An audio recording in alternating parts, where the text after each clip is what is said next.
በጌታ የተወደዳችሁ ቅዱሳን የእግዚአብሔር ሰላምና ጸጋ ለእናንተ ይሁን። ባለፈው መጽሐፍ አንድን ራሱን የገለጠልንን እግዚአብሔርን እንወቅ በሚል ሐሳብ የትምህርቱን ዓላማ እንዲሁም ደግሞ እግዚአብሔርን ሳያውቁ ሳይረዱ በድፍረት ለማገልገል የጀመሩና የተቀጡ ሰዎችን ማየት ጀምረን ነበር። ከነዚህም ሁለት ነጥቦችን አይተናል። የመጀመሪያው እግዚአብሔርን ባለማወቅ ያገለገሉት በድፍረት ያገለገሉት የአሮን ልጆች ናዳብና አብዩድ ናቸው። ሁለተኛው ደግሞ ዳታንና ቆሬ ናቸው። እነዚህን ሁለቱንም ነጥቦችን አይተን ነው ያቆምነው። ዛሬ ሶስተኛውን ነጥብ ማስተማር ጀምራለሁ። እግዚአብሔር ማስተዋልን ይስጠን። ሶስተኛው እግዚአብሔርን በማንነቱ ባለማወቅ፣ እግዚአብሔርን በሥራው፣ እግዚአብሔርን በእግዚአብሔርነቱ ሳያውቁ በድፍረት ለማገልገል የጀመሩ ሰዎች የኤሊ ልጆች አፍኒንና ፊንሐስ ናቸው። በአንደኛ ሳሙኤል ምዕራፍ 2 ቁጥር 12 እስከ 36 እንዲሁም ምዕራፍ 4 ቁጥር ከ11 እስከ 18 ስለነዚህ ሰዎች ተጠቅሶ እንመለከታለን። የኤሊ ልጆች መጽሐፍ ቅዱስ እንደሚናገረው ምናምንቴዎች ነበሩ ይላል። የኤሊ ልጆች እግዚአብሔርን የማያውቁ ነበሩ። እግዚአብሔርን የማያውቁ ነበሩ። ኃጢአታቸው በእግዚአብሔር ፊት እጅግ ታላቅ ነበር ይላል ቁጥር 13 ላይ። ኃጢአታቸው እጅግ ታላቅ ነበር ይላል። ምንድን ነው የኤሊ ልጆች በትልቁ እግዚአብሔር ፊት የሰሩት ኃጢአት? የእግዚአብሔርን ቁርባን ይንቁ ነበር። ይሄ ማለት እግዚአብሔርን አያከብሩም ነበር ማለት ነው። የእግዚአብሔርን ቁርባን መናቅ፣ የእግዚአብሔርን መሠዊያ መናቅ እግዚአብሔርን አለማክበር ነው። እግዚአብሔርን አለማወቅ ነው። በመገናኛው ድንኳን ከሚያገለግሉ ሴቶች ጋር ያመነዝሩ ነበር ይላል ቁጥር 22 ላይ። በመገናኛው ድንኳን ከሚያገለግሉ አመንዛሪዎች ነበሩ ቁጥር 22 ላይ እንደምንመለከተው። ሌላው የሰሩት ኃጢአት በእግዚአብሔር ፊት የአባታቸውን ቃል አይሰሙም ነበር ይላል ቁጥር 25። የአባታቸውን ቃል አይሰሙም ነበር። አባታቸው የሚናገራቸውን የሚመክራቸውን አይሰሙትም ነበር። ኤሊ ታላቅ ካህን ነው። በእግዚአብሔር ቤተ መቅደስ እግዚአብሔርን የሚያገለግል ካህን ነው። ብዙ ሕዝበ እስራኤልን የሚመክር ነው። ልጆቹን ሲመክር፣ ልጆቹን ሲናገር አይሰሙም ነበር የአባታቸውን ቃል። ወገኖቼ፣ የአባትን ቃል አለመስማት በመጽሐፍ ቅዱስ በተለያዩ ክፍሎች እንደምንመለከተው ትልቅ ችግር፣ ትልቅ አደጋ ያስከትላል። ወላጅን አለማክበር። በዚህ ዘመን ያለን ልጆች ወላጆቻችንን ልናከብራቸው ያስፈልገናል። ድምፃቸውን ልንሰማ፣ የሚሉንን ልንሰማ፣ ልንታዘዛቸው ያስፈልጋል። ወላጅን መስማት። የኤሊ ልጆች አባታቸውን አይሰሙም ነበር ቁጥር 25 ላይ እንደምንመለከተው።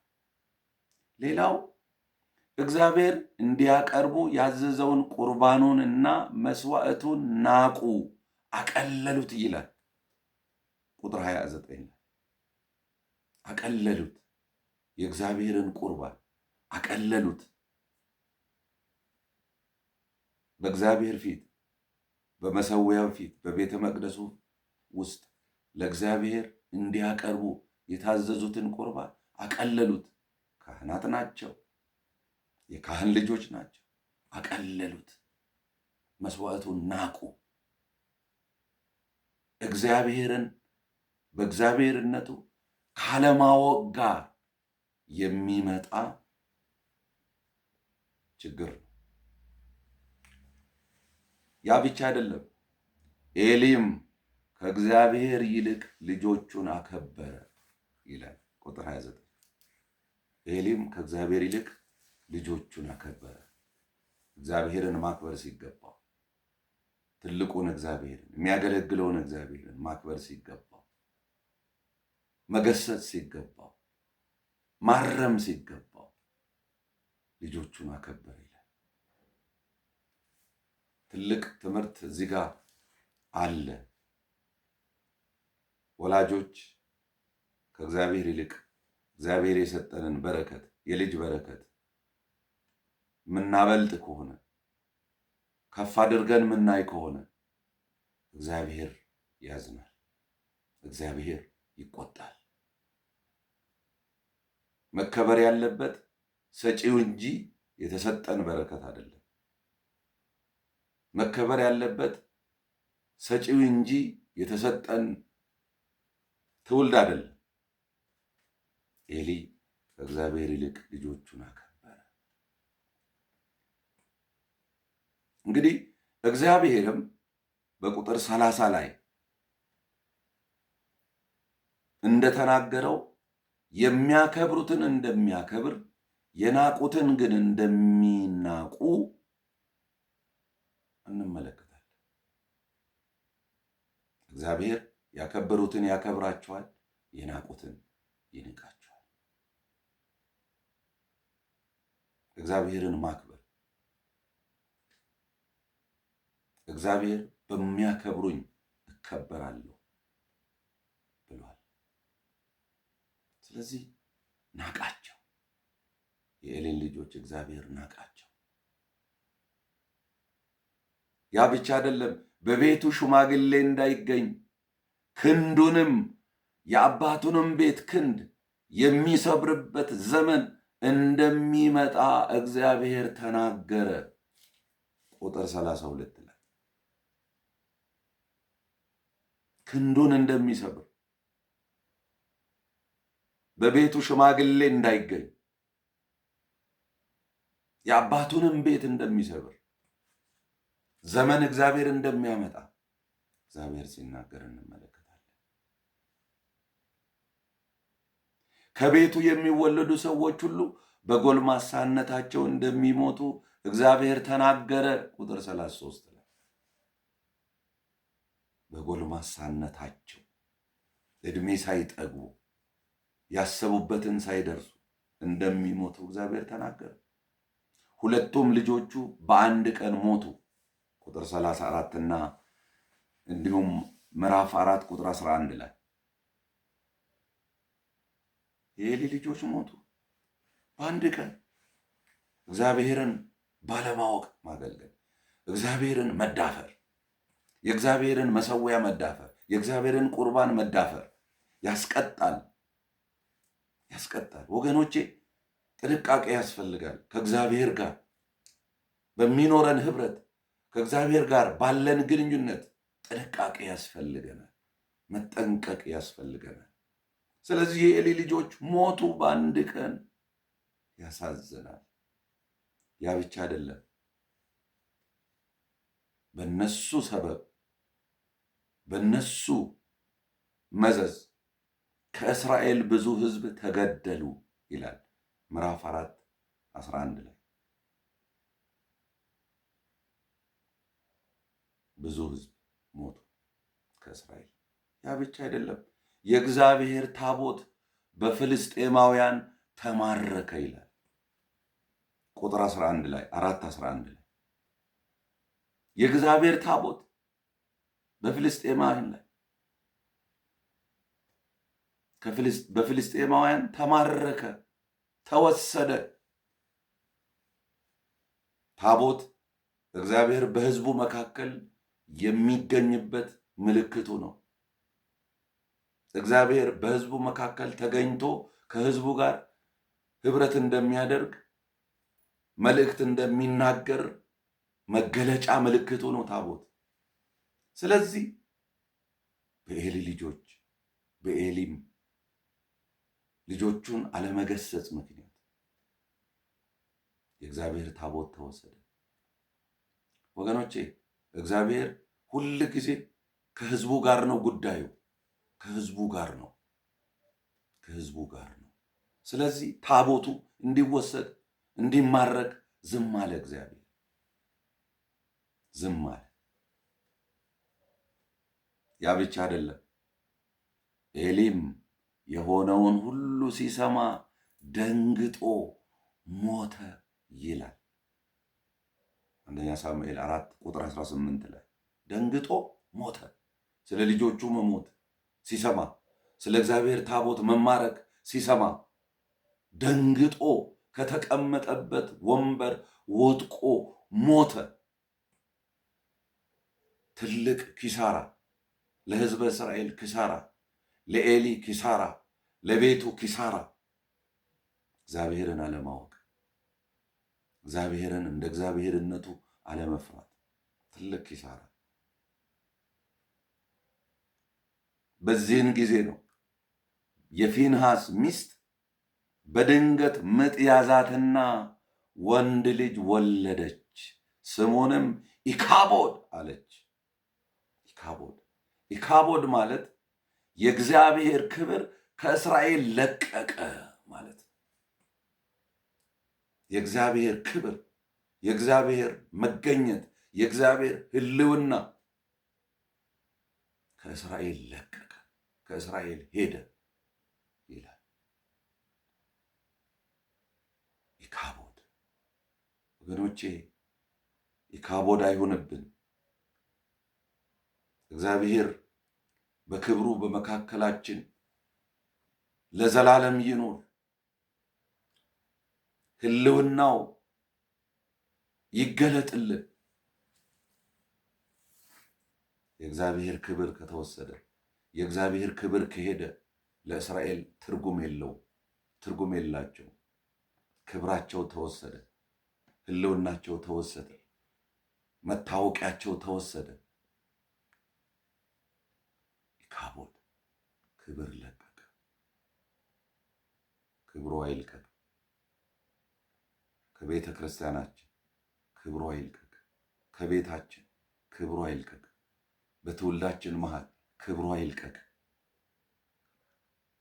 በሀገር መሃል ክብሩ አይልቀቅ። የእግዚአብሔር ክብር አይልቀቅ። ትልቅ ኪሳራ። አራተኛው እግዚአብሔርን እንደ እግዚአብሔርነቱ ባለማወቅ በድፍረት ያለ ቦታቸው ለማገልገል ከሞከሩና ከተቀጡ ሰዎች አራተኛው ዖዝያን ነው። ዖዝያን ሁለተኛ ዜና ምዕራፍ 26 ከቁጥር 16 እስከ 20 ይሄ ቃል ተጽፎ እንመለከታለን። ዖዝያን ንጉሥ ዖዝያን በዚህ ክፍል እንደምንመለከተው ዖዝያን በበረታ ጊዜ ልቡ ለጥፋት ታበየ ይላል። ዖዝያን በበረታ ጊዜ ልቡ ለጥፋት ታበየ። መበርታት በኢኮኖሚ፣ በብልጽግና፣ በጤንነት እየበረቱ ከፍ እያሉ መሄድ ትዕቢትን ያመጣል። ዖዝያን ልቡ በረታ፣ ለጥፋት ልቡ በረታ ይላል። ከዚህ የተነሳ አምላኩን እግዚአብሔርን በደለ ይላል። እግዚአብሔርን በደለ። ለምን? ልቡ በረታ። ልቡ በረታ። አልሰማም አለ፣ አላደምጥም አለ። ምንድን ነው ያደረገው? ቤተ መቅደስ ገብቶ ያልተፈቀደለትን ዕጣን አጠነ። ያልተፈቀደለትን ዕጣን አጠነ። ቤተ መቅደስ ዕጣን ማጠን፣ ቤተ መቅደስ ውስጥ መግባት የንጉሥ ተግባር አይደለም፣ የካህናት ተግባር ነው። የሌዋውያን ተግባር ነው። ለዚህ የተመረጡ የኤሊ ዘሮች ካህናቶች አሉ። ካህናትን ናቀ። ያለ ቦታው ገባ ዕጣን ለማጠን። ያልተሰጠንን ከእግዚአብሔር ያልተሰጠንን አገልግሎት ያልተሰጠንን ስራ ልንሰራ እንሞክር።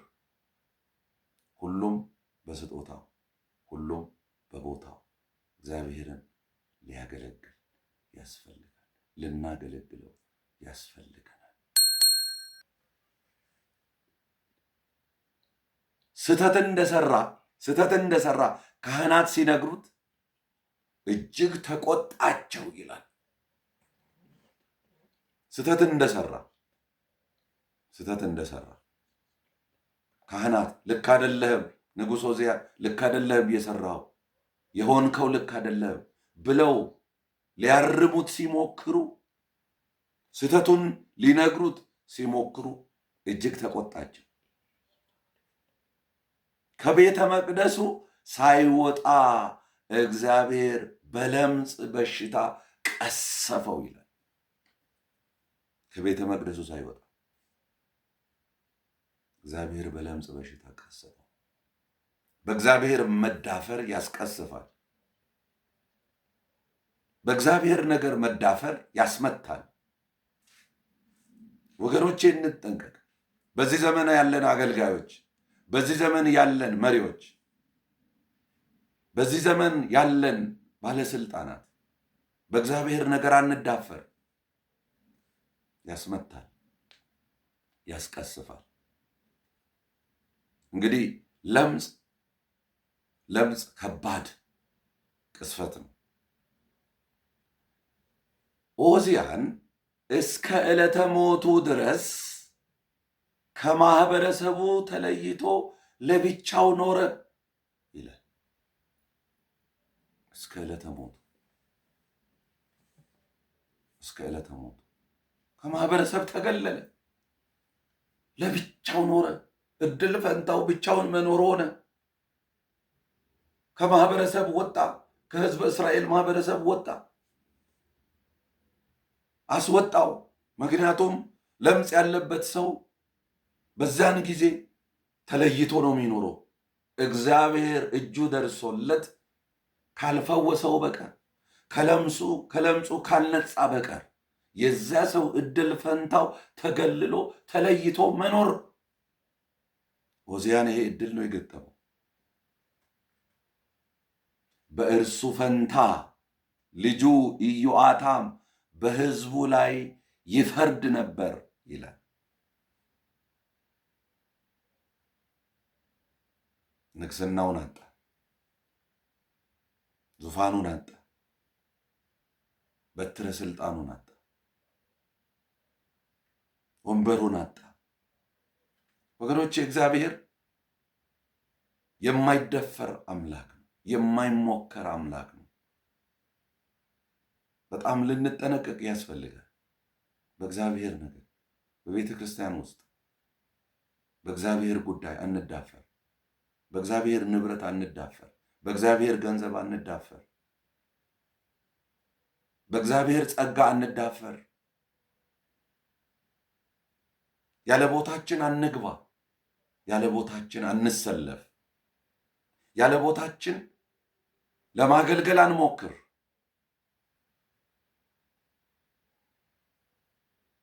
እግዚአብሔር ለቤቱ፣ ለስሙ፣ ለክብሩ የሚጠነቀቅ አምላክ፣ እግዚአብሔር ለቃሉ የሚጠነቀቅ አምላክ። ወገኖቼ እንጠንቀቅ፣ እንጠንቀቅ። ይህንን መልእክት ስናገር በትልቅ ፍርሃት ነው፣ በትልቅ ፍርሃት ነው የምናገራችሁ ወገኖቼ። ለእኔም ትልቅ መልእክት ነው። እኔም እንደ አገልጋይ ልጠነቀቅ ያስፈልገኛል። ይህንን መልእክት የምትሰሙ ሁሉ በጥንቃቄ በእግዚአብሔር ፊት ልትመላለሱ ያስፈልጋል። እግዚአብሔርን አለማወቅ ወደ ድፍረት ይመራል።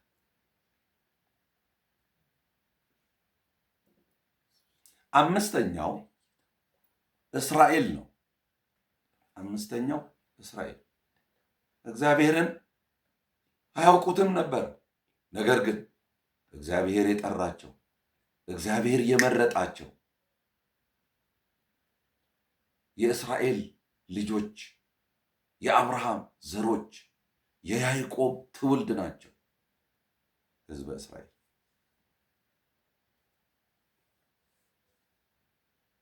እግዚአብሔር ኪዳን የገባላት የአብርሃም ዘሮች ናቸው።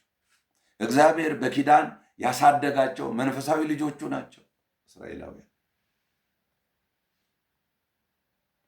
ነገር ግን በእግዚአብሔር የሚያምፁ አመፀኞችም ናቸው። አመፀኞች እግዚአብሔርን የማያውቁ የማያስተውሉም ሕዝብ ናቸው። እግዚአብሔር ሁል ጊዜ ያስተምራቸዋል። ሁል ጊዜ በምሳሌ ያስተምራቸዋል። በድንቅ ያስተምራቸዋል። ነገር ግን አይገባቸውም፣ አይረዱም። የእግዚአብሔር ነገር ለነሱ የተሰወረ ጉዳይ ነው። ማወቅ ሲገባቸው ግን አላዋቂዎች ነበሩ። አንድ ጊዜ እጅግ የምወደው የሥነ መለኮት መምህሬ የነበረው ዶክተር ደስታ ሄሊሶ የተናገረው ቃል እስከ ዛሬ አይረሳኝም። እንደ እግዚአብሔር ያለ ጎበዝ አስተማሪ፣ እንደ እስራኤል ያለ ደደብ ተማሪ የለም ያለው ቃል ይገርመኝ። እግዚአብሔር አስተማሪ ነው። በሚገባን ቋንቋ ማንነቱን ያስተምረናል፣ እንድናውቀው ያስተምረናል። ነገር ግን አይገባንም። እስራኤል እንደ ደደብ ተማሪ፣ እንደ ሰነፍ ተማሪ ነበረች። ስለዚህ ሁልጊዜ ይበድሉት ነበር። ካህናትን፣ ነገሥታትንና ነቢያትን በማስነሳት ይወቅሳቸውና በንስሐ መልእክት ይጠራቸው ነበር። ግን አይመለሱም ነበር። ወደ ሕጉ ወደ ቃሉ እንዲመለሱ በነቢያት በኩል ይወቅሳቸው ነበር። አይመለሱም። አይሰሙትም። ይጠራቸው ነበር። አይሰሙትም። ለምን? አላወቁትማ፣ አልገባቸውማ፣ አልተረዱትማ። በዚህ እግዚአብሔር ብዙ ጊዜ ይቀጣቸው ነበር። በኃጢአታቸው ምክንያት፣ በአመፃቸው ምክንያት ይቀጣቸው ነበር፣ ይቆነጥጣቸው ነበር። ከእምቢተኝነታቸው የተነሳ፣ ከልብ ድንዳኔያቸው የተነሳ ለምርኮ አሳልፎ ሰጣቸው።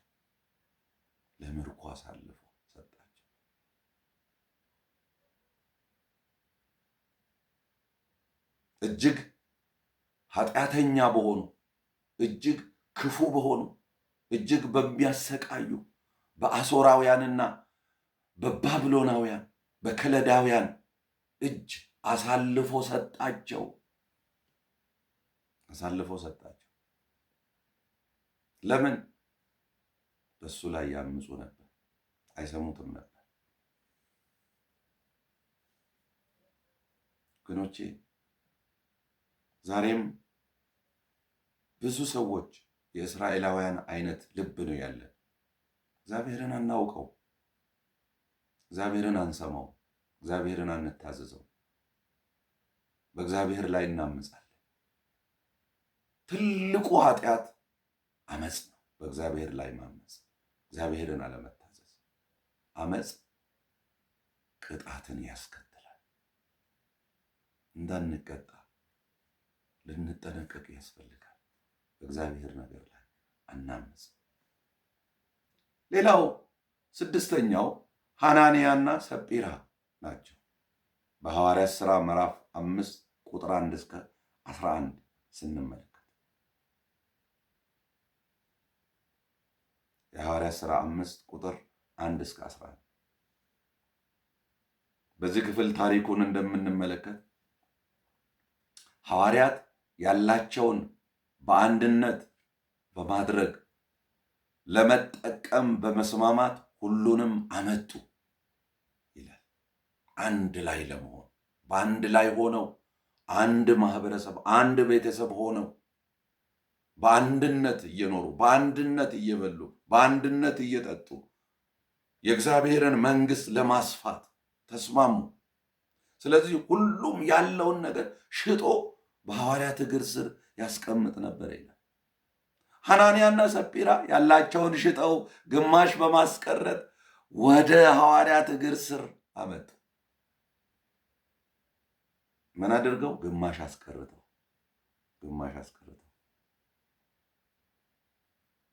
ጴጥሮስ የእግዚአብሔር ሰው ደግሞ በመንፈስ ተረዳ። በመንፈስ ቅዱስ ግልጠት ይህንን ነገር አወቀ። ለምን ግማሽ እንዳስቀሩ ሲጠይቃቸው ዋሹ። እግዚአብሔርንና መንፈሱን ዋሹ። የእግዚአብሔርን ሰው ዋሹ። መንፈስ ቅዱስን በመዋሸታቸው በእግዚአብሔር የሞት ፍርድ ተቀጡ ይላል። ሁለቱም በአንድ ቀን ሞቱ፣ በአንድ ቀን ተቀበሩ። ባልና ሚስት ባልየውን የቀበሩት እግር ወደ ቤት ሳይገባ ሚስትየውን ሞታ ወስደው ቀበሯቸው። ወገኖቼ በእግዚአብሔር ፊት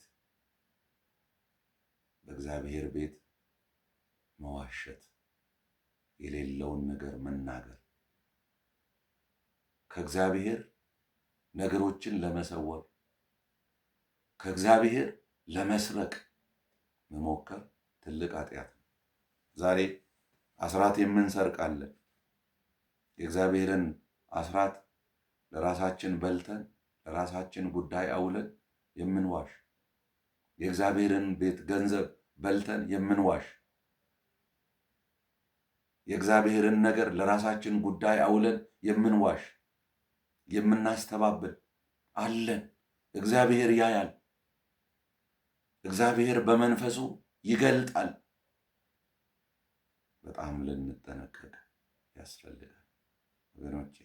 እግዚአብሔርን በማንነቱ አለማወቅ፣ እግዚአብሔርን በስራው አለማወቅ ያስቀጣል፣ ያስቀስፋል። አደጋው እጅግ የከፋ ነው። ስለዚህ ይህንን መልእክት የምትሰሙ ሁላችሁ በየትኛውም ቦታ በየትኛውም ሁኔታ እግዚአብሔርን ለማገልገል እየሞከራችሁ ያላችሁ፣ በየትኛውም ሃይማኖት ውስጥ ሆናችሁ እግዚአብሔርን አገለግላለሁ፣ የእግዚአብሔርን ስራ እሰራለሁ የምትሉ ነገር ግን ስራችሁና ከእግዚአብሔር ጋር ያለው ህብረታችሁ፣ ማንነታችሁ፣ ዕውቀታችሁ የማይገናኝ ከሆነ ራሳችሁን ቶሎ ልታስተካክሉ፣ ራሳችንን ቶሎ ልናይ ያስፈልጋል። እግዚአብሔርን በማወቅ እናገልግል። እግዚአብሔርን አውቀነው ገብቶን የእግዚአብሔር ምስጢር ተገልጦልን እግዚአብሔር ማን እንደሆነ አውቀነው ልናገለግል ያስፈልጋል። እግዚአብሔር ጸጋውን ያብዛልን። እግዚአብሔር በመንፈሱ ያግዘን፣ ከድፍረት ሕይወት ይጠብቀን። በሰማያዊ መገለጥ እግዚአብሔር ይጎብጀን። በሚቀጥለው ክፍለ ጊዜ ደግሞ በሌላ ርዕስ እንገናኛለን። ጌታ ቃሉን ይባርክልን። የእግዚአብሔር ሰላም ከእናንተ ጋር ይሁን።